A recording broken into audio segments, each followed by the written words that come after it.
હે guys, welcome to my new vlog. તો આજે આપણે જઈ રહ્યા છીએ નોકરી અને આપણે ફાઇનલી રોડ ઉપર પહોંચી ગયા છીએ. અને આપણે ઓનલાઈન ઓર્ડર મંગાવ્યો તો રાજકોટથી જે બૂટ મંગાવ્યા હતા તે હવે આવી ગયા છે. તો ગણેશભાઈ ખાવા જશે તો ત્યારે તે લેતા આવશે. તો બન્યા રહો વ્લોગની અંદર, તમને બતાવીએ કે અમે કેવા બૂટ લાવ્યા છે.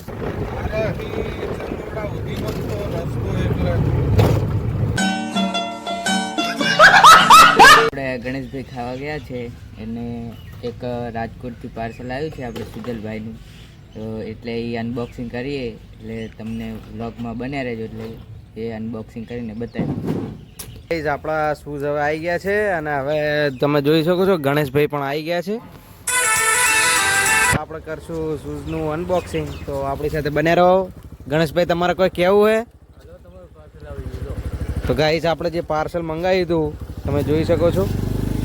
તો હવે આપણે કરવાના છે અનબોક્સિંગ, એ પણ વિશાલભાઈના હાથે. તો બને તમે મિત્રો જોઈ શકો છો આપણો મિત્ર વિશાલભાઈ કરી રહ્યા છે અનબોક્સિંગ. તો ભાઈ જલ્દી અનબોક્સિંગ કરો.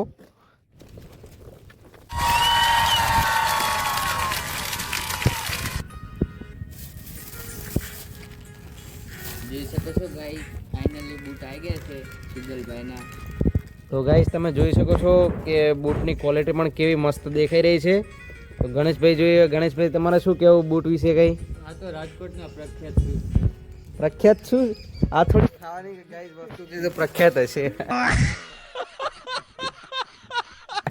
આ તો ક્વોલિટી જોવી પડે ભાઈ, એમાં જુઓ વસ્તુ સારું છે.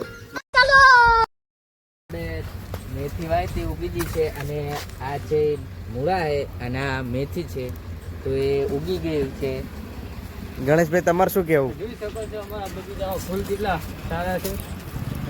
ચલો ગાઈસ, તમને આ સાઈડ પણ બતાવી દઈએ કે ધાણા કેવડા મોટા થઈ ગયા છે. વિશાલભાઈ, બતાવી દો કે ધાણા કેવડા થયા છે. હા ગાઈસ, આ જોઈ શકો છો તમે, આ પાળી ઉપર ધાણા છે એ પણ ખૂબ સરસ ઉગ્યા છે.